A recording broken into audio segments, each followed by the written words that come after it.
Hi all welcome back to my YouTube channel. ನಮಸ್ಕಾರ ಎಲ್ಲರಿಗೂ.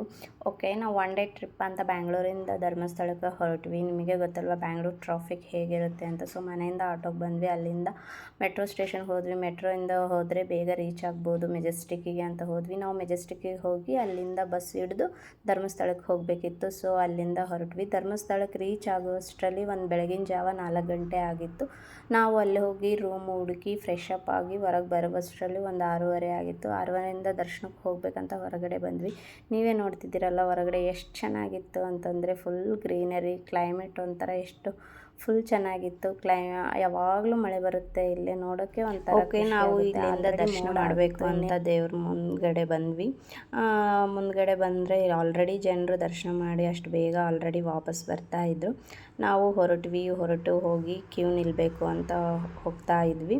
ಹೋಗಿ ಕ್ಯೂ ನಿಂತ್ಕೊಂಡ್ವಿ. ನಾವು ಕ್ಯೂ ನಿಂದ್ರಷ್ಟರಲ್ಲೇ ಮಳೆ ಸ್ಟಾರ್ಟ್ ಆಯಿತು.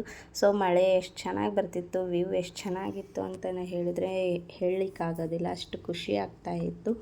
ಮಲಗಿದ್ದ ಮುಂಗುರುಳ ಹಿಂದಕ್ಕೆ ತೀರಿ ಪಿಸು ಮಾತು ಕೇಳಲು ಗಾಳಿಯು ಮಾತು ಮುಗಿಯುವ ಮುನ್ನ ಸದ್ದಿಲ್ಲದೆ ಸುರಿದಿತ್ತಲ್ಲ ಮಳೆಯು. ಓಕೆ, ಅಷ್ಟೇನು ರಶ್ ಇರಲಿಲ್ಲ, ಬಟ್ ಅದೆಲ್ಲ ಫುಲ್ ಸುತ್ತೊಡಿಬೇಕಲ್ಲ, ಅದೇ ಫುಲ್ ರಶ್ ಇತ್ತು. ಹಾಗಾಗಿ ಅದನ್ನೆಲ್ಲ ಹೊಡೆದು ಬರೋಷ್ಟರಲ್ಲಿ 1 ಅವರ್ ಆಯಿತು ನಾವು ದರ್ಶನ ಆಗೋಕ್ಕೆ. ನೋಡ್ತಿದ್ದೀರಲ್ಲ ಎಷ್ಟು ವ್ಯೂ ಎಷ್ಟು ಚೆನ್ನಾಗಿತ್ತು ಅಂತ ಹೇಳಿದರೆ ಮಳೆ ಬರ್ತಾಯಿತ್ತು. ಇಂಥ ಮಳೆಯಲ್ಲೂ ಜನರು ದರ್ಶನ ಮಾಡಬೇಕು ಅಂತ ಬರ್ತಾಯಿದ್ರು. ಎಲ್ಲೂ ಜನರ ಸಂಖ್ಯೆ ಕಡಿಮೆ ಆಗಲಿಲ್ಲ. ಸೊ ಒಳಗಡೆ ಬಂದ್ವಿ ಹೋಗಬೇಕು ಅಂತ ನೋಡಿದರೆ ಫುಲ್ ಮಳೆ ನೀರು ಒಳಗಡೆ ಇತ್ತು. ಸೊ ಯಾಕಂದರೆ ಮಿಡಲಲ್ಲಿ ಗ್ಯಾಪ್ ಇದೆಯಲ್ಲ, ಸೊ ಹಾಗಾಗಿ ಮಳೆ ಬರ್ತಾಯಿತ್ತು. ಅವರು ಆಗಾಗ್ಗೆ ಕ್ಲೀನ್ ಮಾಡಿಬಿಡ್ತಾಯಿದ್ರು. ತುಂತುರು ಹನಿಗಳ ಮೈಯ ಸೋಕಲು ಹಸಿಯಾಯಿತು ಮನಸ್ಸು, ಕಟ್ಟುತ್ತಿತ್ತು ಚಂದದೊಂದು ಕನಸು.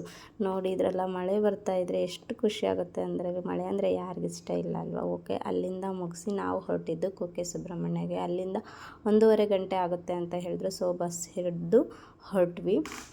ಓಕೆ, ನಾವು ಕುಕ್ಕೆಗೆ ಬಂದು ರೀಚ್ ಆದ್ವಿ. ಸೊ ದರ್ಶನ ಮಾಡೋಕ್ಕೆ ಒಳಗೆ ಹೊರಟ್ವಿ. ಅಷ್ಟೇನು ಕ್ಯೂ ಇರಲಿಲ್ಲ. ಸೊ ನೋಡ್ತಾ ಇದ್ದೀರಲ್ಲ ಇಲ್ಲಿ ಕೂತವರು ಯಾವುದಾದ್ರೂ ದೋಷ ನಿವಾರಣೆ ಇರುತ್ತಲ್ಲ, ಸೊ ಅದಕ್ಕೆ ಬಂದಿರ್ತಾರಂತೆ. ಲೈಕ್ ಸರ್ಪದೋಷ, ಯಾವುದಾದ್ರೂ ದೋಷ ಇದ್ದರೆ ಇಲ್ಲಿ ನಿವಾರಣೆ ಮಾಡಿಕೊಡ್ತಾರಂತೆ.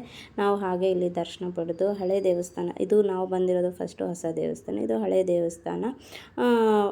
ಇಲ್ಲಿ ಬಂದು ಹೋಗಿ ನೋಡಿದರೆ ಇಲ್ಲಿ ಚೆನ್ನಾಗಿತ್ತು. ಇಲ್ಲಿ ನೋಡಿ, ಇಲ್ಲಿ ನದಿ ಕಾಣಿಸ್ತಾ ಇದೆ ಇಲ್ಲೊಂದು. ಈ ನದಿ ಹೆಸರು ಬಂದು ಕುಮಾರಧಾರ ಅಂತ. ಇಲ್ಲಿ ಎಲ್ಲ ನೆಕ್ಸ್ಟ್ ಬಂದಿದ್ದು ಈ ಗುಹೆ ಬಂದು ವಾಸುಕಿ ದೇವರಿಂದ ರಕ್ಷಣೆ ಪಡೆಯಲು ಇಲ್ಲಿ ಕೂತಿದ್ರಂತೆ. ನಾವು ಮತ್ತೆ ಕುಕ್ಕೆಯಿಂದ ಧರ್ಮಸ್ಥಳಕ್ಕೆ ರಿಟರ್ನ್ ಬಂದು ಊಟ ಮಾಡೋಣ ಅಂತ ದೇವಸ್ಥಾನದ ಹತ್ರ ಹೋಗ್ತಾ ಇದ್ವಿ. ನೋಡಿ ದೇವಸ್ಥಾನ ಇಷ್ಟೊತ್ತಲ್ಲಿ ಎಷ್ಟು ಚೆನ್ನಾಗಿ ಕಾಣಿಸ್ತಾ ಇತ್ತು ನೈಟ್ ಟೈಮಲ್ಲೂ. ಓಕೆ, ಅಲ್ಲಿಂದ ಊಟ ಮಾಡಬೇಕು ಅಂತ ಹೊರಟ್ವಿ. ಮಾತು ಮೌನವಾಗಿ, ಮೌನವೇ ಮಾತಾಗಿ ಸುತ್ತಲಿನ ಬೆಟ್ಟಗಳಲ್ಲಿ ಇಣುಕಿತ್ತು ಜಲಾಶಯದ ಸೊಬಗು ಕಂಡ ನನ್ನಲ್ಲಿ ನದಿಯಾಗುವ ಹುಚ್ಚು ಹಂಬಲ ಮೂಡಿತ್ತು. ಓಕೆ, ನೆಕ್ಸ್ಟ್ ವಿಡಿಯೋ ಯಾವ್ದು ಮಾಡಬೇಕಂತ ಕಮೆಂಟ್ ಮಾಡಿ, ಅದೇ ವಿಡಿಯೋ ಮಾಡ್ತೀನಿ. ಊಟನೂ ತುಂಬ ಚೆನ್ನಾಗಿತ್ತು. ಓಕೆ, ಬಾಯ್, ಟೇಕ್ ಕೇರ್.